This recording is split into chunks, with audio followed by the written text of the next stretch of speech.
Making Action Happen is produced in partnership with Action Colorado, featuring members and communities in southern and rural Colorado. With a nonpartisan lens, we discuss the unique public policy needs and issues outside the Denver metro area. Here is your host, Sara Blackhurst. Hi, everybody. Welcome back to another episode or a new episode of Making Action Happen. I am Sara Blackhurst, and I am joined today by the locally famous Espinoza brothers, Micah Espinoza and Bear Espinoza. You've heard a lot about the Espinoza brothers on our podcast before, but these are a new generation of those evil little bastards that we've known about for such a long time. We've been trying to live up to the reputation. They've been trying. It's going well. And they're also my brothers. So for those of you who have been devoted listeners, we appreciate your patience. As you know, we redid our organization, and it's now Action Colorado. And we did that back in February with a couple of things in mind. One is that we wanted to reimagine what stakeholdering was outside the Denver metro area, because that's something that's really fallen behind. And we wanted to be able to invite more expertise and more people to the table in how we did things. And so we've been working on this for the last several months, and the Action Colorado's first really big event, and it's, as you know, we're incapable of doing anything small and simple. We decided to have a really big energy summit. And so we did that in June. And I've asked Micah and Bear to come back and help us with this help us with this episode to kind of give a recap on that, because they helped put this together, put it on, and then they actually helped to run the event as we went through. And so I wanted to get some perspective, give you some perspective as to how that went. But I want to introduce first, to my left is Micah Espinoza. He was the MC for the event. He has lots of initials behind his name, and he works for CU. And to my right is Bear Espinoza. Everybody knows him in Pueblo from way back because he served their food for all of Pueblo's food, San Luis Valley, for a really long time at Texas Roadhouse. So he's got a big business background. Micah has a big education background. And so they jumped in and helped us to pull off this really, really big event. So let me start with sort of your perspective as to, because both of you have been involved since we switched to Action Colorado, and sort of what your perspective is and why the Energy Summit was important in the timing and so forth. So, Bear, I'm going to go to you first and sort of introduce yourself to everybody. Tell us, besides being my brother and grabbing you and pulling you in, why you got involved and why you were interested in doing this in this project. Okay, yeah. So the main reason I kind of got involved with this, and I know what Sarah's been doing and how she's been working with a lot of groups, especially like rural Colorado, but what kind of over the past 8 to 12 months got me kind of more involved and wanting to help was actually the conversation about energy. So really going through what's going to happen in Pueblo, what's going to happen with jobs, what's going to happen with unions, what's going to happen with payroll tax, things like that. And so just how big of a ripple effect energy itself has to do with a community in Colorado, but also especially rural Colorado, where, transmission is an issue, storage is an issue.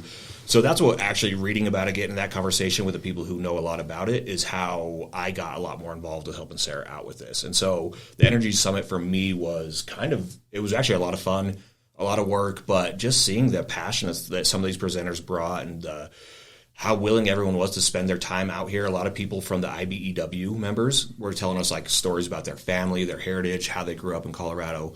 And so this was a great event, and it all really starts stemming back from, for me, getting bought in with people who are trying to help out others and make sure that our community stays strong. But then moving forward, when we start talking about something as like important and timely as energy is right now in this community, I was pretty all in pretty quick.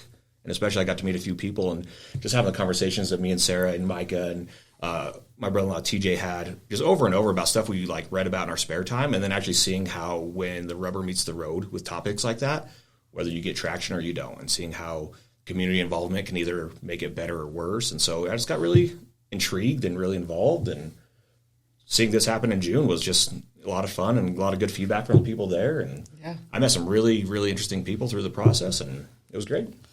We had the And Micah, you helped us with this because we always have these discussions and these strategy sessions about around what matters most to those we serve and what does our community need from us. The theme was keeping people at the center of the future of energy, and you and Travis Grant, who helped us put this on as well, were really sort of the masterminds behind that theme. Tell me a little bit about that and how you thought that was delivered.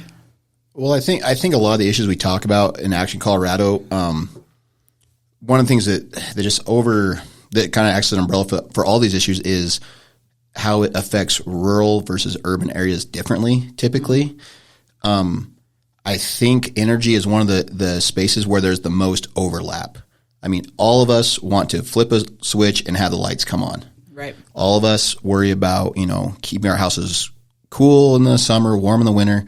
And so there's a lot more overlap. The big difference is for a lot of our rural areas is when they look out the window and see windmills or solar panels, things like that going up. So that's where, we do have to, keep that voice in the game as far as how it's going to affect our rural areas. Like Bear said, we talk about transmission, we talk about infrastructure, things like that. But this is one of the few things where I think everyone can agree we have to have good solutions right now, in the near future, and in the long term for energy issues.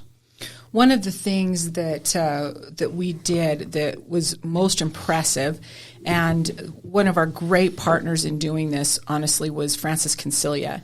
So this was sort of designed around some of the discussions that we had as the PISAC committee, and we've already talked about this, and everybody knows about the PISAC committee, and it was really around the question of what do we do with Comanche 3, because that Comanche station is going to be shut down, and it wasn't a decision that was a market-driven decision, but rather a regulatory decision that was made, and it was shutting down 40 years early, so that will happen in 2030. So the question was, how do we do that in a way that the statute provides for, and that language specifically says family-sustaining jobs, and how do we do it in a way that makes Pueblo whole? And so Francis Concilia was really driving that idea of how do we make Pueblo whole, because they're being forced to give up so much.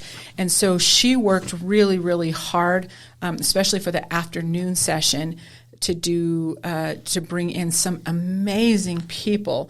In the morning, the morning agenda was put together by the Action Colorado Energy Committee, which is made up of our board members whose expertise is, of course, in energy. And so we had a lot of really high-level discussions. But the people that were in the room and buying in and listening, that was really impressive, too. There were no slouches there. As far as the attendees go, we'll get into the agenda in a second, but we were kind of impressed by who showed up to this. Well, I think it was such an impressive agenda because you had some next level expertise on a level, like, to get some of these folks to Pueblo. I think everyone was impressed. The names that were there, the organizations, the businesses they were representing, their backgrounds, having like an admiral from a nuclear submarine. That was cool. One of my favorite. Yeah, that was very cool. Yeah. Well, and then he of course came in and he explained the difference between the different types of reactors and stuff on a level that everybody there could understand. Yes. So you have those guys, and then you have folks from Westinghouse on one end, all the way down. We had IBEW, and I think looking at like skimming over the agenda, I think for a lot of people they thought that those IBEW stories were kind of filler pieces. Right. And those stories were so impactful about how that was really going to affect them. Like you said, how it's going to affect their jobs, how it's going to affect their families, how they came to this job. That's what touched me the most. Yes. Well, and then the other feedback I got, which I agree about the members and like the real life workers that showed up. Those were the guys that like on the sides, they were talking to each other. They were helping like bring the group together. So we had the presenters who actually, had their bullet points of things they needed to talk about, and they have to go through their presentation. But getting the camaraderie on the side from some of those like real life humans that speak the terms that we can turn around and explain it to our community with made it a lot more human, a lot less like robotic. You didn't feel like you were at a lecture. Well, and it was funny because their stories were so well told and so emotionally told that we had a couple people at like kind of thought we like staged it. Like we brought in some ringers or Yeah. professional speakers, and these are union laborers from right here in your backyard. That was one of the things that was really impressive to me. So, and I'll give you this little anecdote, because the theme, it kind of turned into more than it's just about people, it's about families. And that was not what we set out to do. But when we're talking about the IBEW and then all of us, and that we were really serious about this. But of course, there's the naysayers, the people who were trying to find fault. And so there was a blogger who did a whole bunch of, and he was really trying to rag on it, which was kind of cute. Didn't mention anybody really important, that, like maybe one or two people that showed up, but didn't talk about anything, but talked about the IBEW, which is the International Brotherhood of Electrical Workers. And they showed up, and I just said, hey, we're going to put you here, and you guys decide who stands up. They actually, this particular blogger insinuated that these weren't real workers, that we had paid these guys to come in and give these presentations, which is laughable to us because this is who these people are. And it was so genuine and authentic, but it really highlighted what the impact of these decisions that are being made are going to have on family sustaining jobs. Well, because no one's arguing the fact we need to have some more modern solutions, like, the more environmentally friendly, cleaner energy. Like everyone, that's not what's up for discussion here. Right. It's what that actually is going to look like in the future. Because, like we talked about earlier, like wind turbines and stuff are great, but the transmission's a serious issue. Right. Solar panels are cool, but they're, the space is a serious issue. And so obviously a lot of folks on nuclear. And of course we had some people ask about like, well, how come you're not talking about this or that? Like we're talking about solutions that have to check these boxes. Right. I think that's a really important point, is that, there's a lot of ideas out there, but we're not talking about ideas. We're talking about applicable solutions within that time frame. So, and when Comanche 3 shuts down, people will be out of jobs. The tax base is going to suffer tremendously. And again, that's what we're talking about. Energy affects everybody. Right.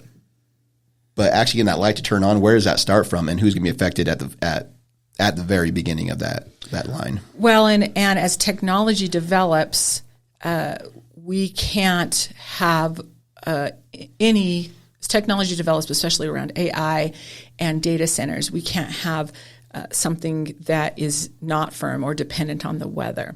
And so weather dependent is the big conversation. Yes. And so weather dependent, especially, and we were getting to, but like you said, the data centers. Yeah. It's coming. It's a thing. Oh, it's a thing. And so how much electricity that pulls and what that does to a grid, especially, look at California with like the brownouts and the rolling issues. So when those data centers are pulling more energy than some warehouses and factories, but we still want our air conditioning turned on, people are going to question some of that stuff. Yeah. But if we don't talk about it now and have like solutions at least planned out, there's nowhere to go. Right. So we all left, and both of you mentioned it. My big takeaway was from when we walked in to when we left, because of course, we heard a lot. We heard some whisperings of some backlash or some unhappy people. But when we left, there was such a sense of camaraderie between everybody there. That's what impressed me the most. That's what my big takeaway was. And I'm going to say who my favorite presenter was, and then I want you guys to say who your favorite presenters were. And we'll share this agenda again and some of the slides to the people who attended. But I really liked, and I'd seen him before when we had gone up to Washington State, and I know his name is Yasser Arafat. It's not the Yasser Arafat, but it's this guy. And he works on this technology, and it is super impressive, but it's micro reactors that you can daisy chain. That's the coolest thing. I'm like, yay. It's not applicable for anything in Pueblo, but it showcased the broad spectrum of solutions, these emerging technology solutions, and I loved that one. So who was your favorite presenter? Epi Griego. hands down. Hands down. Epi gets up there. No, of course we love Epi. Epi's one of my favorite people. We do love Epi. No, Chad Painter from the retired Navy, because like I said, he explained it in a way that really anybody can understand, and answered some questions even I had about, just the difference between the different type of reactors and, storage issues, waste issues, things like that. Like he covered a really broad spectrum of options. And again, it's a plug and play thing where maybe this works for Pueblo, maybe it doesn't on some of these things. And I think that was the important thing with a lot of these presenters. They weren't saying this is the only answer. And we hear that. Like we go to different meetings and people are like, no, this is what you have to do. This is the only answer. This is all we're going to look at. Yeah. And that's not what's going to be sustainable. Nope. Long term. Agreed. Who'd you like that? My favorite was Dr. Rita. Yeah, she was Westinghouse? great. Yeah, she was great. Well, because we met her the night before. And she was just like very down to earth. Oh, yeah. And like you can tell she's very intelligent, but when she actually got into the Q&A, she was not afraid. Oh, right. Yeah. There was once, I think, she's like, I actually don't know that. The rest of the time, she had the numbers on the tip of her tongue. She was able to say it, and she said it really well. And so she knows that Westinghouse is a little bit one end of the spectrum of, what kind of reactors they build and how big it is. And so they're kind of one of the big dogs. But she wasn't scared of that fact. And she was just talking very politely to everybody. And same thing, she's like, I learned a lot today. So she was, to me, the one who I thought just fit in way, way better than I would have expected off the first handshake. But by the second handshake, I was like, I like you. Oh, you should be. We want to keep her. No. Oh, yeah. No, I got to have a long conversation with her just at the reception afterwards. Well, and generational. I mean, her dad was I think a chemical engineer or maybe an electrical engineer. Really? Her son is in college right now to also be an engineer. Oh, wow. I mean, so and her parents are immigrants. They're from India. And so, I mean, so it's a cool story. I mean, so it fits into that story aspect of this as well, that those union guys just, like I said, I mean, that was probably some of my favorite. Oh, and I wish I could remember some of their names right off. They were so impressive. Well, there was Nate that spoke, and he's one of the business managers. But who was the guy? Finally gave me a hug. Rob. Those guys were so great, and they've become such tremendous partners. We love them. Mike Ham helped us get all of that set up, and so we want to give a shout out to Mike Ham, who's we've adopted him. Yeah. He's our purple. We're keeping him, yeah, totally keeping him. Do you say he's our purple? Yeah, I'll explain it to you later. Okay. So there's one more shout out that I've got to give, and that's to Christine King, who brought her entire team down from Idaho Labs there with Gain. And so, but we also had a number of state, local elected officials. We had several candidates. Of course, Adam Frisch. Of course, Ty Winter was there. Jeff Hurd was there. We can't name them all because somebody grabbed me and said, "You've got a whole lot of elected officials here," and I went, "Okay, well, yeah." Like obviously, but it's worth noting that these are decision makers and that they came not to. I mean, Adam Frisch presented, but they weren't there necessarily to present, but rather to learn on what that is. So to wrap up, I'm going to give a shout out. So actually, I did have one guy kind of going off that line of so I had more than one person ask I'm looking around the room, seeing who's here, like some of these people I've never met that came in from all over the country. Yeah. Where did you guys even start? How did this even get from an idea to having elected officials, industry experts, people who have been doing this for generations? How did you get all those people in one room in Pueblo, Colorado on the same day? Oh my gosh, that's a really great question. It's a really broad question that we could probably talk about for 45 minutes. Well, I can answer it in a couple of minutes, or maybe less. So let me just tell you, one of them, Francis Consilia. That's the long and short answer of that, because what I did, and if you know Frances, she's a gladiator, right? She is straight up. You give her, and I just let go the reins, and I said, you come up with whatever you want to do. The afternoon agenda is yours. And she kept coming back to me and saying, are you sure? Are you sure? And I'm like, yes. And then I would tell everybody, France is in charge of the afternoon. She's like a pit bull. She's not even allowed in some states. That's or even some parts of our state. No, and she really did that. She's very passionate about having the discussions on this topic, and that's all we can really do is have discussions. Then the other part is that our energy committee, we just asked, and people showed up. And so this way went beyond any of our expectations. And I was nervous the morning of. I was like, oh my gosh, this is going to be a disaster. I go through that process whenever we do an event, but this always happens with us. Well, and we'd also heard that there was probably going to be some protesters there. We got a lot of wind of that. We made sure we had extra security. I know. I was looking forward to it, and that was my only disappointment for the be we didn't get to tackle anybody. There was about 4 people who said the same thing. They're like, you told me I was going to be able to help. I'm like, I wanted you to be able to. But even those who we knew that were attending, and we invited everybody to come, and we had them register, and we kept it really, the cost on it was really low. It basically covered, lunch and stuff like that.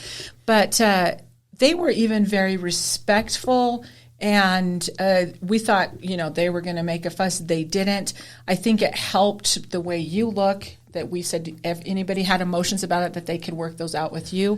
Sidebar. But no, everybody was really great. Well, and I think there were a couple people we know are habitual dissenters. Yes. And what was really funny, they showed up for the morning and they left like mid-morning around lunch, because there wasn't anything to argue. There wasn't any fights to pick that day. That's not at all the spirit of what we did. No, because we talked about the most applicable solutions, and we talked about everything from it wasn't just that, but the clean heat plans, resource planning. We talked about agrivoltaics, farm to power was there. We talked about carbon capture. We talked about everything that we had seen that could be a possible solution or a part of the solution for all of this. Now, let me tell you, there's two things.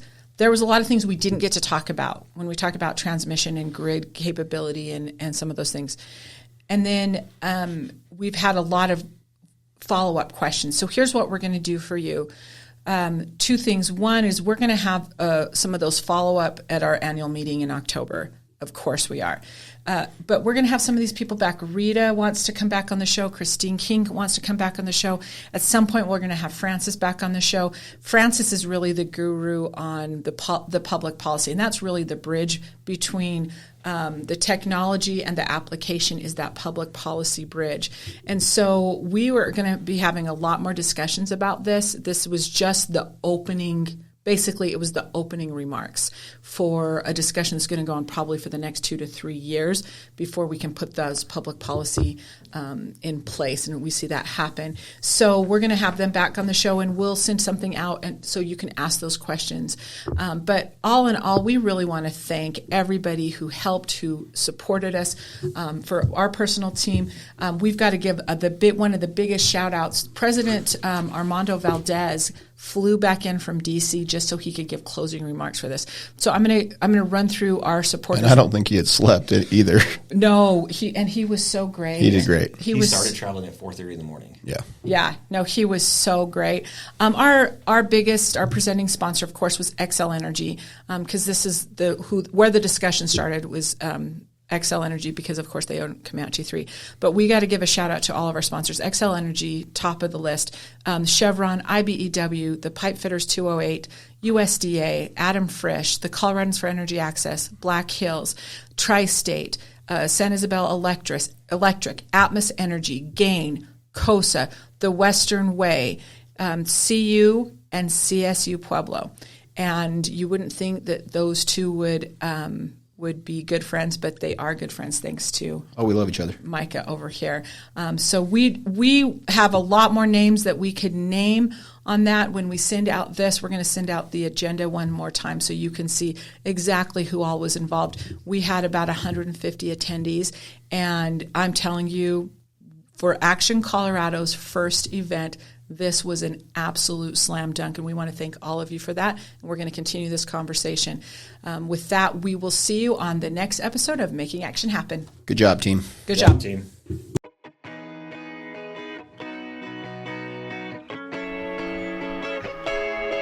The views and opinions expressed on the show do not necessarily reflect the views and opinions of the Action Colorado board members or staff. Action Colorado does not endorse candidates for office, but we do support our members. If you are a candidate running for office, or if you are a member of Action Colorado, you have an open invitation to come onto the show. If you have any questions or would like to discuss a topic on the show, or just for our information about joining Action Colorado, please email us at sara@actioncolorado.org.